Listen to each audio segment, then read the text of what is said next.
Perkins, and we were going to talk this evening about his project New Londoners, and also at the end give you a little sneak peek into a little bit of an insight into the show that we're going to be doing, Photo Fusion in May. So we're just going to dive in. In the background we've got the whole project on a loop. Is it playing yet? On a loop, so you can see all the images from the projects. There's a lot. So rather than speaking about specific ones, you can see everything and see the breadth of the 4 years worth of work that this has entailed. So I'm just going to dive in and start quizzing Chris, and at the end obviously a Q&A. Before you do, I'll just make an intervention here. The other half of the project is the interviews that have been done with each family, so you don't have them. So, you know, there's an interview on one page and there's a photograph on the other. It's the basic layout for the book. Yeah. That's it. Okay, let's do this. So, what was the impetus for beginning the project in the first place? What sparked it all? Well, basically, it was a project that a friend of mine brought to me, who's doing a thing for the V&A about families that have been displaced by war. And he asked me to do some portraits for some of these families. So I did Afghanistan, Syria, a few other places. And that, I think I did about 10. And that was all he needed, and he was that was the project over. But I found it fascinating. And the photographs were all taken in people's homes. And there was I've been looking for a long time to try to photograph this migrant crisis, inverted commas, depending on how you look at things. And looking at the coverage, which was mainly sort of camps in Calais, people drowning off boats and so on and so on. And I felt that there was another way. I didn't have anything to offer on that front. That it was being done very well by younger, more nimble photojournalists than me. But I thought that the issue of migration didn't sort of begin and end there. That the migration, that I was also part of the history of migration into this country, and that migration is probably one of the great issues of our age. And so I wanted to cover it, and I thought, well, I'll just continue photographing families from different places and interviewing them and see where we go. So maybe if you give a little bit of background about yourself, because you came into the UK when you were quite young, your background, you weren't born here. No, I was born in Burma, Myanmar if you like. My father was English, my mother was Burmese. It was a sort of typical colonial situation, post-colonial situation there. And I actually had half brothers and sisters from my mother's side. I came along later as the youngest child. My father decided he wanted to give me a British education, but not the rest of the kids. So he brought me over to England by myself. And how old were you then? It's about 3. And I went to live in a place called Burnham-on-Sea. I don't know if anybody knows it. It's in Somerset. It's a small seaside town. And, I was the only person who looked like me there. There were no black people at all. And I was the only Chinese, because that's what everybody thought I was. And as I grew older, I didn't get bullied for it or anything, but there was a continuous where are you from kind of questions. Sense of other. Yes, so I always felt a little bit on the margins there. And when I was about 12 or 13, I guess, I started to ask my father, who used to bang on like an old ex-colonial military person did, about how immigrants were ruining the country and so on and so on. And I tried to point out to him that as far as I understood, I was actually an immigrant too. But his sole reply to that was, you're my son, so it's okay. End of story. So, you know, that sensibility of being inside and outside at the same time was part of the drivers to do this project. So, when you were looking for so in a way, it was sort of looking for families that were like you, in a sense. Well, yes. I mean, I had to sort of work out some criteria, and the criteria with the families was that families self-defined, and if it happened to be somebody and their dog, that would be. I didn't actually have that, but if it had been somebody and their dog, I'd be happy with that. And only one member of the family needs to be from elsewhere, and it would be first or second generation. So it's pretty loose. Yeah. But it reflected the reality of the families that I found. And so, I mean, you've got 2 gay families in there as well, so people who define their family as they see fit. So it's not necessarily. And a few individuals who didn't have a family there, but in one case, you know, somebody their best friend and so on, and friends often appear in the thing too. Yeah. You know, I think the point is not to be tied down by some kind of arbitrary definition, but it's a framework to build things around. So why London? Well, 2 reasons. I mean, in all probability, London is the most multicultural, most diverse city in the world. I don't know if there's a statistic out there to prove it, but it feels like that way to me. And practical. You know, if I was going up to Aberdeen or, you know, Penrith to photograph families, I'd never get the job done. And I felt that it could be done in London. You know. Yeah, it was reachable. And I was also using the UN count originally of recognised states. And then I sort of realised that the UN count for recognised states was a pretty biased count. I mean, there was no Tibet in there, for example. It falls under China. There's all these places like the Chagos Islands, where they're appearing in the news, which are supposed British protectorates. They're owned by Britain still. So, you know, you start opening up the criteria a bit more than just sticking to the UN. What the UN tells you is a recognised state. It's your project, you really like it. Yeah, exactly. So how did you find people? How did you set about? Because obviously there were a few people you knew, but there were a lot of different nationalities to find. So how did you begin to find people? Well, I couldn't have done it without social media, that's for sure. But I started off, it was very much asking friends. You were included in that. Yeah. She's Cypriot, you see, Turkish Cypriot. In part. Yeah, my husband's half Welsh, so we've got that covered. Yeah. Well, as a country. I didn't actually use Wales, Scotland, you know, Northern Ireland as separate sort of countries. Yeah. But how did I find people? Through word of mouth at the beginning. I also printed off a lot of leaflets, flyers, and got sort of students to go around and push them through letterboxes and leave them in community centres and public libraries. And surprisingly people, this was before Brexit, I should make a point, this is before Brexit. And people they just got the idea and they'd ring up, you know, or send me an email.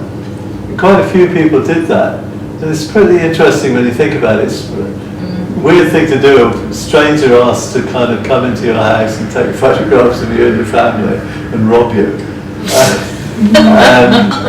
And people say, fine, you know, we like the idea, that we like what's behind it. So, you know, people can do the research on you a bit easier than. Well, yes, I mean, I try to to make that's again part of social media, that I could be checked up on. and there's not many SteelePerkins to go through, so it's quite an easy process. And then families would tell other families, you know, or they'd put me on to other families. So by sort of various routes, the thing grew and grew. So you had a couple of people sort of who were in the dark up until the shoot where they would arrive. So there were quite a few husbands who were sort of dragged into portraits they weren't aware were about to happen. That's right, yeah.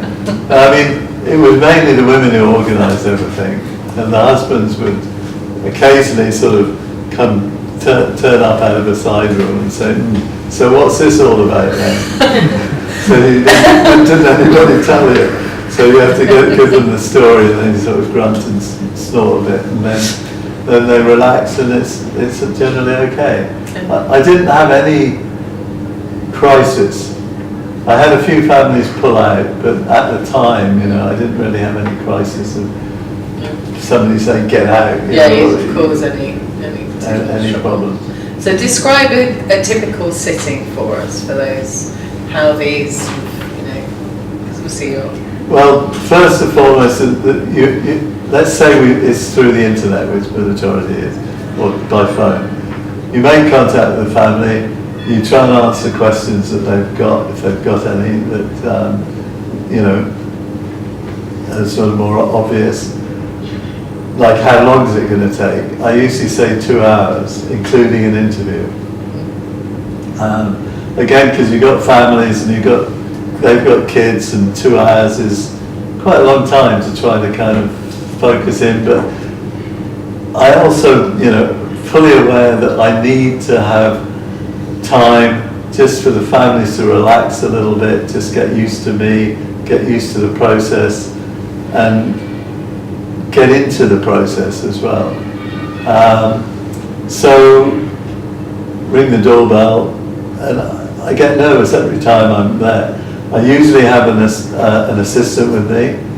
2 reasons for that. I need an assistant, do things like change the lighting, move that table over there. And the other is just also safety, from my own point of view. You know, it's kind of easy for something to go wrong, and somebody says, oh, he did this when he was here. And, I mean, nothing like that happened, but, you know, I was conscious of the mentality that's around right now that could have caused a difficulty. So, and having somebody there as well was helpful. And you didn't do a recce for any of the locations either. You'd straight in and then doing the picture, not having seen the room you're going to be in. Except in a couple of instances where I saw the room that I was going to be in, but the people hadn't turned up. so I had to go back. Yeah. But yeah. And what was the dread in terms of the room layouts? Was there anything that you were always worried in terms of? Well, very, very small rooms are more difficult because wide-angle lenses pull a lot, and the closer you are to people, the more they pull and distort. And you can correct it a little bit in software, but not all of it. And huge bloody sofas which won't budge. And the other problem. The black sofa, the big black sofa, which you kind of try to use as a sort of vertical help rather than a horizontal one, because you can get kids on the back of it, hanging off the back of it. But yeah, you go into a place and you look around and you think, how the hell am I going to make this work? You know, because you've got the family to deal with, but you've got to find a theatre within the space, which is your theatre in which they're going to perform for you. And you look and think, where the hell's the theatre here? But, you know, and some pictures are better than others because, you know, I managed to solve the problems better. Did you have any difficult sittings? Well, difficult, yes, in the sense that kids can be wonderful and they can save the day, but they can also almost ruin it. So maybe an example of each then.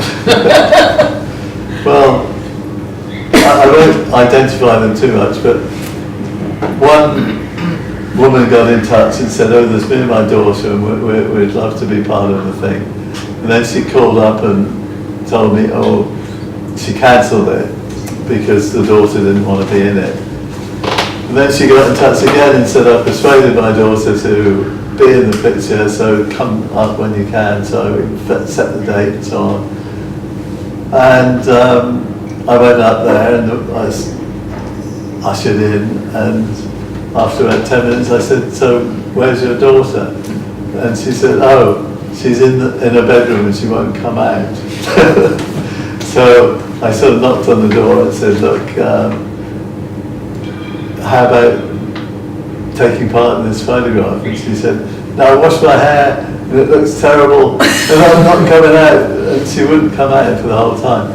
So I borrowed a picture of the mother had of her daughter and put it on the side of a sofa and photographed the mother instead.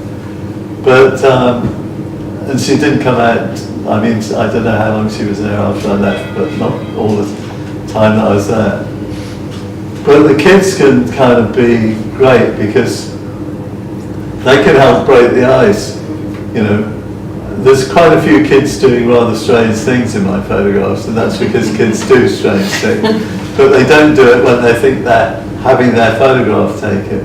And you've got to kind of encourage them to relax a bit and tell me what you can do, what's your favourite musical instrument, what, you know, a lot of them seem to enjoy gymnastics and putting on strange poses in gymnastics. So, you know, if you can undermine the idea that you should be smiling with a pained smile as the camera goes off and this is what the family portrait is. I did get some feedback later on, we're not smiling. And one family, who I got on very well with, and it was kind of half joking, said, why do you make us look like the Addams family? Which wasn't deliberate, but...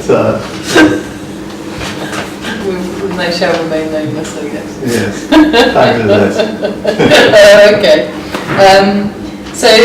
So following the shoot, you've then got the interview. Yeah, the interviews I did at the end. And why at the end? Because I didn't know anything much about the family already.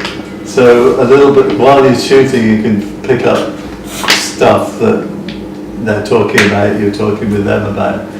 So hopefully you can then use that in the interview, which if you hadn't done the shooting first, you wouldn't know about it, so you can't bring it up. And yeah, that, you know, practical reason really. And also, you know, if you get the kids can go away as well. So if you get the shooting out of the way, then you've kind of achieved your main goal, and you can at least grab one of the adults and get them for the interview. So what sort of questions, did you have a set group of questions that you sort of used time and time again, or did it change each time? Was there sort of key things that you were asking? Well, I was kind of asking basically where they came from, what their experience, particularly of living in Britain was, and if they thought London was different from other parts, you know, those who lived in other parts of the country, whether London was different. And generally all of them thought London was the place that they felt most at home, because there was more people, not even necessarily like them, but more migrants. It was just more variety. And so they went, again, being asked all the time where they're from. Even if that question is, I ask it myself, you know, it's not a hostile question. Well, it can be a hostile question, but you know, it's just something people sometimes want to get away from. You know, because when your answer is here, then you don't want to be asked about that necessarily. Yeah. So, and then I'd hopefully, I mean, I admit to being not the best interviewer in the world, but I would love to have worked with somebody who was better than me, but I had only myself to blame. So is there anything revealing that came about in interviews? Well, Journeys and... you know, I mean, some had the classic migrant fleeing, famine, you know, hardship. I mean, some were migrants because of work, you know, it was temporary migrants, they were working here for 10 years, but maybe with a bank or something like that. I mean, the range of people was, I was very happy with it, literally from a millionaire banker to a Eritrean refugee who had travelled through Sudan and Europe to get here with 2 kids. Yeah, I mean, you spoke to me about a Sudanese family and the barber. Oh yes, well, the Sudanese family the core of the family was a Sudanese woman who was married to an Italian man, but there was a young Sudanese person staying with them whom she had met in a barber's shop, and he had she had come through, you know, student route, but he had come through the migrant route, and I got an email from her, in fact, the other day saying that he's now got his own barber's shop. Oh wow! And was running his own business. So, that's wonderful. yeah. It's quite, yeah. So,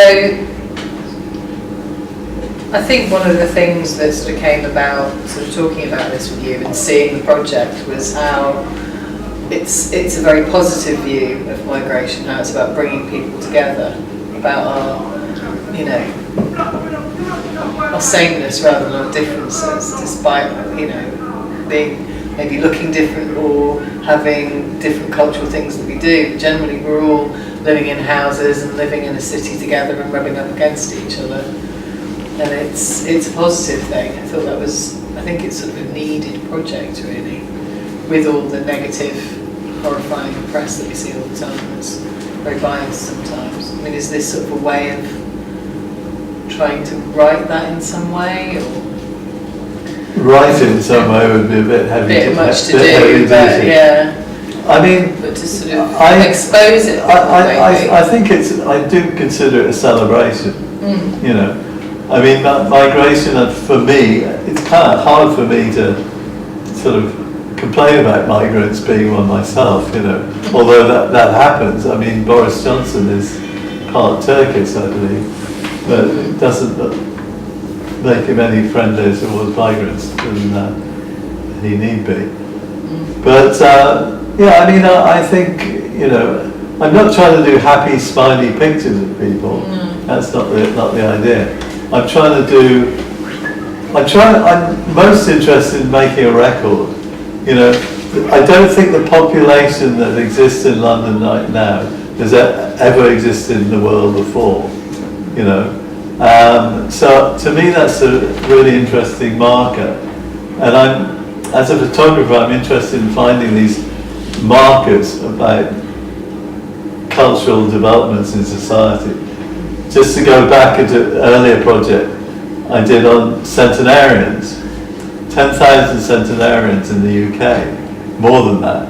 I mean, that's people who are living to over 100. And again, I thought, this is a new demographic. You know, the old demographic was there was an old person living in a village somewhere and nobody knew how old they really were, but they might be 100. But now you've got a real demographic of centenarians. Yeah. And I thought, it's interesting to photograph and interview these people, which I did, and that became a book called Fading Light. But to get back to the new Londoners, again, I felt that we've got a new demographic here in London. I think it's 1/3 of the population of London were not born in this country. Something like that. So how many families and how many nationalities are in the project? There's 164, I think it is, families, and it's about 187 countries. Places, yeah. If you do, and again, if you want to choose to chop England up, up from the UK, it'll be a few more. Yeah. But yeah, I mean, so I want it to be a record that has legs, as it were, is a meaningful record of society. And I'm very pleased that the British Library have taken it into their permanent collection. Not as a book, I mean, that'll happen anyhow, but as a series of documents. Yeah. And an interesting one to go back to maybe 10, 20, 50 years from now to see that moment. It'd be interesting to see where we are post-Brexit. Who knows? Well, exactly. So, does anyone have any questions for Chris about this project before we go on to the next PowerPoint? Yes. In terms of the cities, would you place people in the room, or did they kind of naturally decide where they wanted to be placed? Well, everything's posed, even if I'm posing them to be unposed, if you see what I mean. And everything's lit, more or less, but I'm trying to light it to enhance the existing light rather than to light it. So make the lighting part of the photograph. I mean, I like the lighting to be interesting but not overwhelming. And yes, I sort of try and tell them as well that sometimes it's like a theatrical thing. They can present themselves. And this is when the kids come in. You say to the kids, how would you like to be? Because they're more relaxed generally, and then they go off and find their favourite toy, or one will stick his head through his legs and behind and round and up, and you think, well, that's amazing.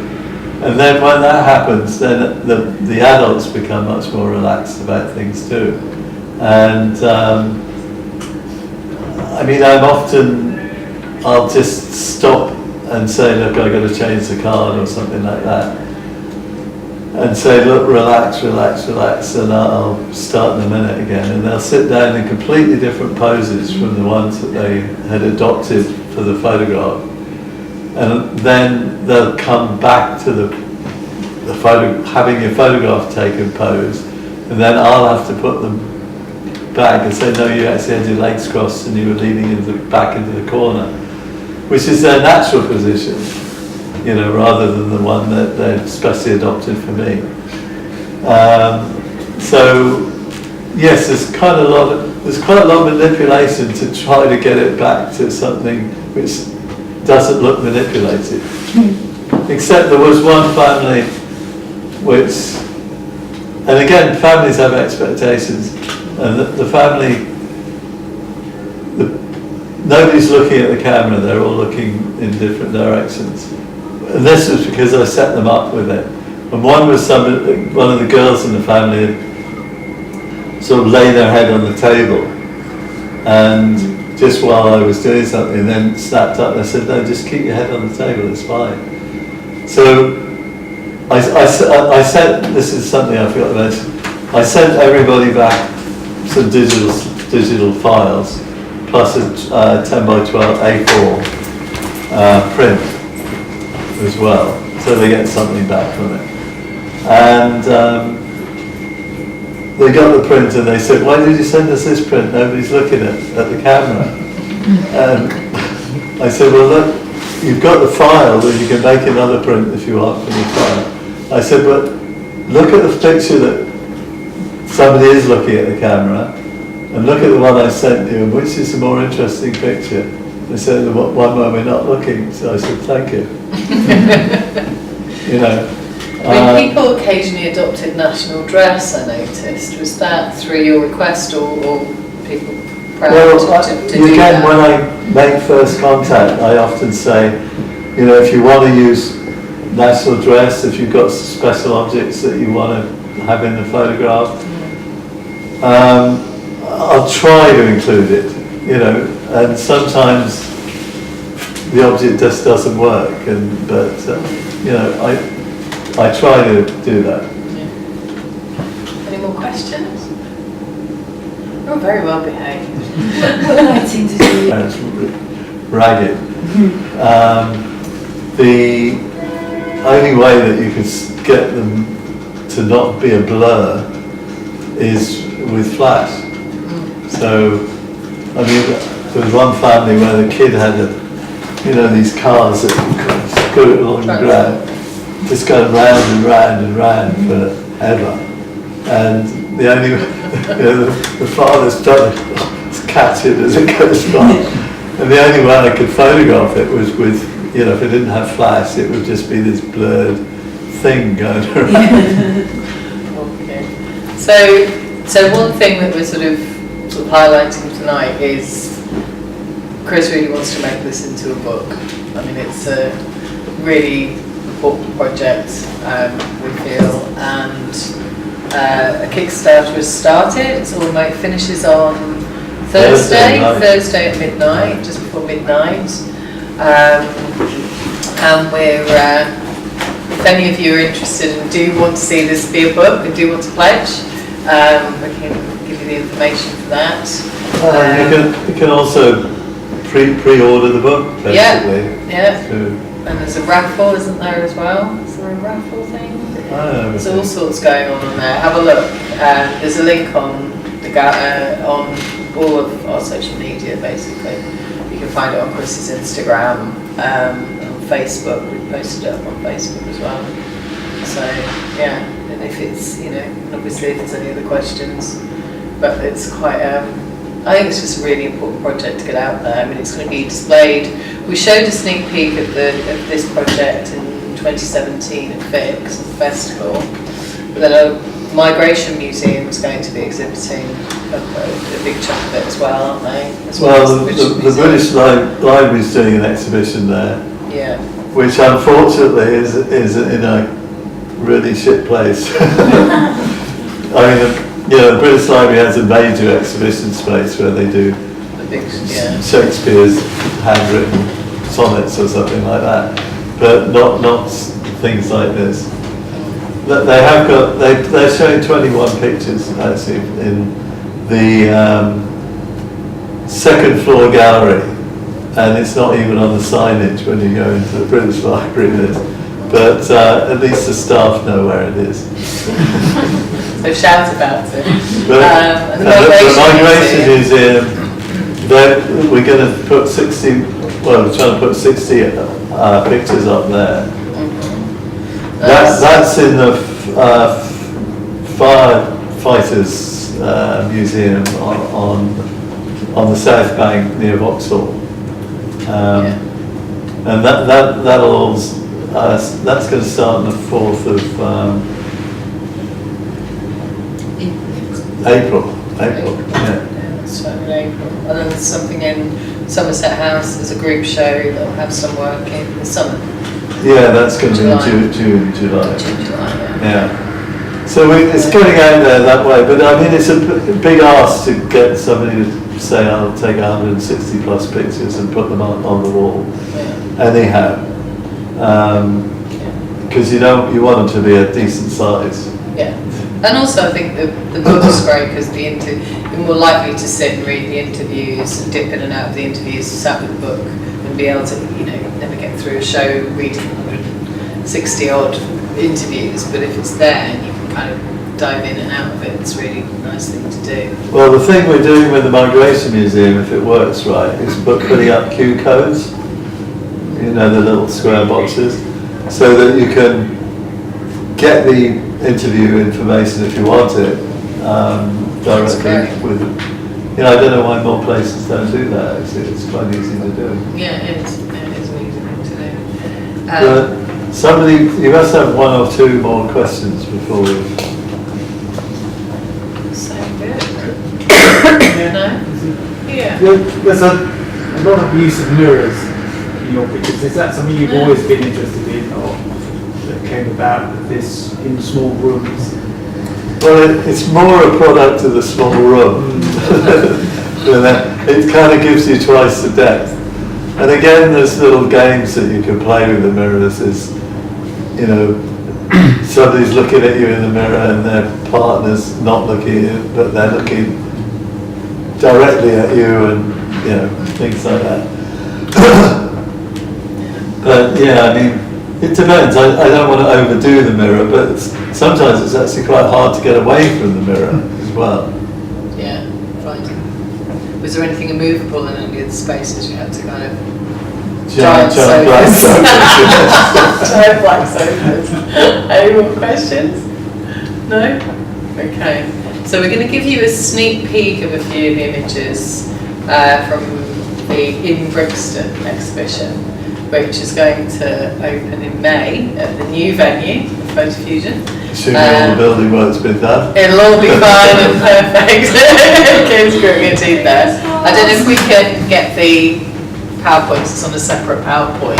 Okay. I don't know if there's someone here. Should I? Where's he gone? Okay. Because we've got to.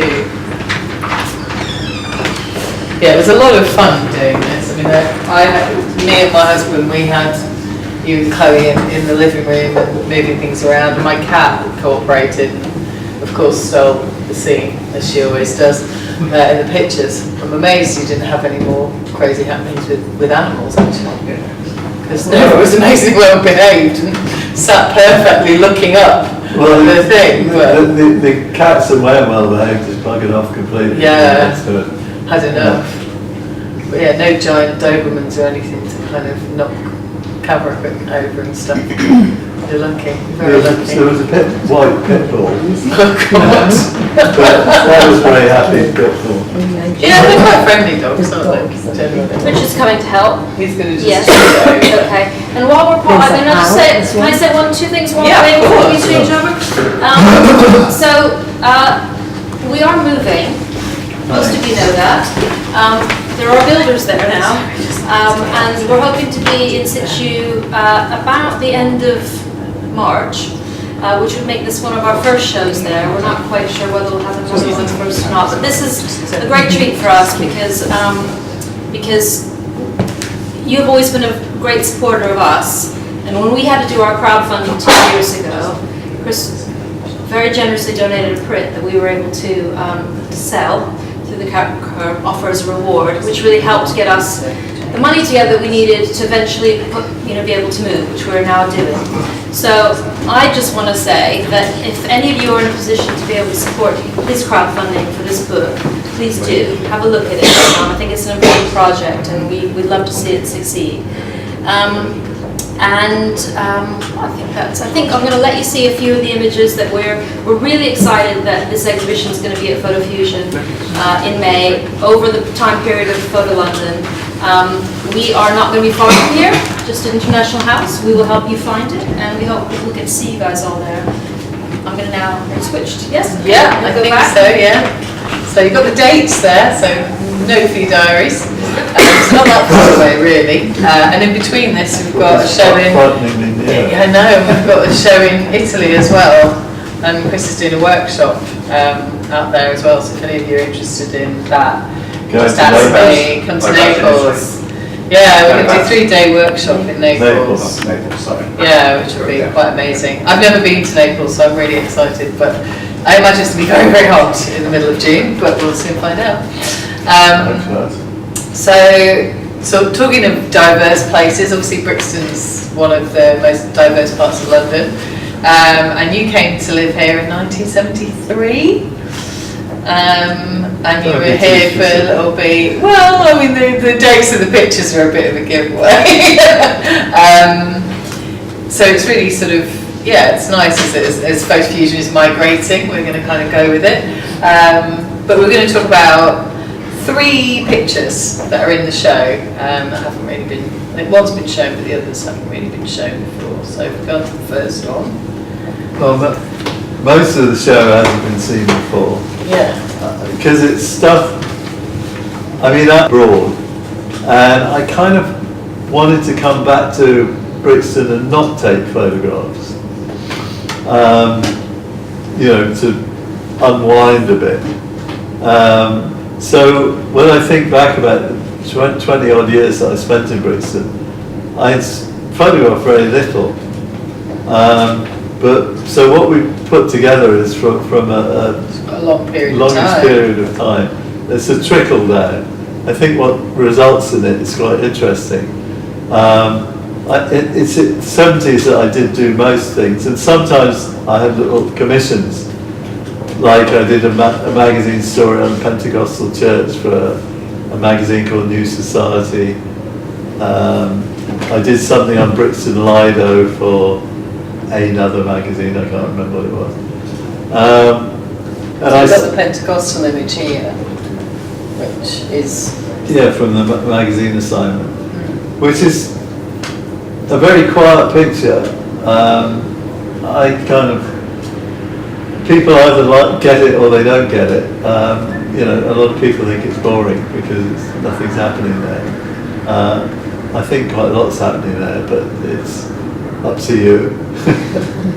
Well, all the families that have been gathered together, they're all doing their own thing, really. Everyone's sort of got their own focus on something different, haven't they? I could say this is a motif of how I work as well with the families now, in the sense that you're trying to engage each person as an individual rather than a crowd, you know, and so I like to be able to sort of, in a family photograph or a crowd photograph, really go through the image, looking at individuals that are all absorbed in their own way in the photograph. So this is an early example of that. Yeah, and also you've shot a lot in the UK, so it kind of makes sense to do it here. But you sort of, in terms of the church, the Pentecostal church is still here, because we found a lot of the places have changed or locations have altered. And some of them I can't remember the location of. Yeah, yeah, it's changed a lot, hasn't it? So we've got the next image. Now this is in the Coach and Horses. We've got Bar in London, but we've got the Enterprise here. So that was around the corner, wasn't it? It's now a Thai restaurant, I think. Yes, possibly. But there's various pictures from pubs around Brixton. The Enterprise was an interesting place. A lot of them had live music. The best one was the Coach and Horses, which is literally 20 metres from here, the big door, across Cold Harbour Lane on the other side of the road. And that was run by George, a Jamaican guy, who was married to a Scots woman, and he had been in the RAF during the war, and his mates were from all kinds of places because of that. And it was an astonishing bar. And it was a weekend almost religiously. Chubby Mullins and the All-Stars would play there. And Chubby Mullins was a British rail worker during the day, and then he became Chubby Mullins, and Mr. Mullins was a railway worker, and he became Chubby Mullins and worked with the All-Stars. And they were this great band, and it was a perfect pub band. And you got this real mixture of old people, young people, black people, white people, and everything in between. And it was a treasure. And then when I moved out of Brixton, George had disappeared off, I think, to Jamaica to retire. But I'm glad I've got a record of it. Yeah. Yeah, because I mean that's something that's sort of stayed here, really, isn't it? Everybody sort of rubs up together, but I love this picture because everyone's just having an absolute joyous time. I mean, you know, great moment. You kind of get a feel. There'll be quite a few in the exhibition, but you really do get a feel for this connection of the community. It's not just here's somebody in this place, here's somebody in that place. You feel the community in every image, I think, and I think that's really, because you were part of it, wasn't somebody coming from the outside observing. It's part of, your local, your places you would hang out all the time. Yeah, I used to live in Rushcroft Road. Yeah. So it was, the Coach and Horses was my local. Yeah. Absolutely. And we've got one more, which we sort of talked about, the Lido, which, wasn't there a campaign or something to save it at the time? Yeah, that's right. Well, it had just been bought, in fact, it was saved, and a couple of young guys had bought the place, and they were turning it into what it is now, I guess. So again, I can't remember, it might have been Time Out or something that I did a story for anyhow. So there's a few pictures. My original idea was to just do the pictures from the 70s here. Then Laura said, well, you've got all this stuff from elsewhere as well, so why not use that? And I thought, well, why not? Yeah.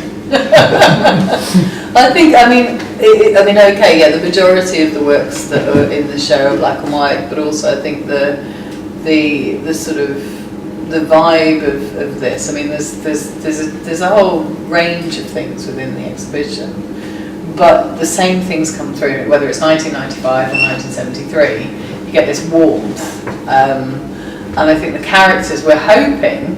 We're going to try and see if we can track anyone down and find people. So keep your eyes and ears on the social media, because we'll sort of that's right. try and find some individuals, and if anyone knows of anybody or anyone who used to go to the Coach and Horses, for example, I mean, do let us know, because it would be wonderful to have those people come and maybe see themselves in the pictures. Well, that's right, and also obviously the same applies but I'm in touch with them already. The New Londoners. Yeah. We want to get them at the openings as well, of course, as many of them as possible. And squeeze in. But yeah, I mean, we could put some pictures out there and out on social media, and hopefully some of them are, the kids will be getting on a bit now. Well, 95, there won't be inflation. Makes me feel really old. Don't be too old. Don't be too old. Has anyone got any questions? You're all very well behaved tonight. No? Yeah? Have you as well taken your own family portrait? Have you done your own family portrait? I missed that one out. Yes, I have. There's a picture with me, my wife, who's Japanese, my half-brother, whom just to sort of close the story, later in life I met up with the other bit of my family, because they came actually to England by their own means. And so I've got a half-brother who's also half Australian, and I felt, I had to be part of it for it to be whole for me. And how were they to order about? Bloody difficult. That would be the case. So it's more difficult when it's your own family, isn't it? They don't like doing as they're told quite in the same way. But so I've got a little sort of cable release, radio release trigger. Yeah. Just going back to the family one, is it an ongoing project? Are there still countries that you're looking for? No, the thing is, if it goes on forever, it could do literally that, I think, I thought, 160 odd families pretty damn good. was pretty good. It made the point of the, project. And the Brits. The woman that I photographed from the Marshall Islands, I asked her, does she hang out with any other Marshallese? And she said, as far as I know, I'm the only Marshallese in the whole of the UK. Wow. I said, how do you know that? She said, my mum knows everybody. and if there was somebody else, she would have told me. So I think I got real lucky to find her. Yeah. But that was the reason. I actually photographed her and a flatmate together, as who's her friend and part of her family here. So I'm open to the interpretation of family. Well, the Vatican was going to be a difficult one always, isn't it? Well, yes, we gave up on that one. And Good try, though. North Korea, we couldn't get anybody. We got people who said they'd do it and then pulled out, and it was always in case they got family back in South Korea, North Korea, and something might happen to them. It's a shame. So you can't do much about that. No. Well, thank you very much for having us. Hope you enjoyed the discussion, and Thank you for coming. Thank and you. I would invite everyone to stay around for a little bit, not too long.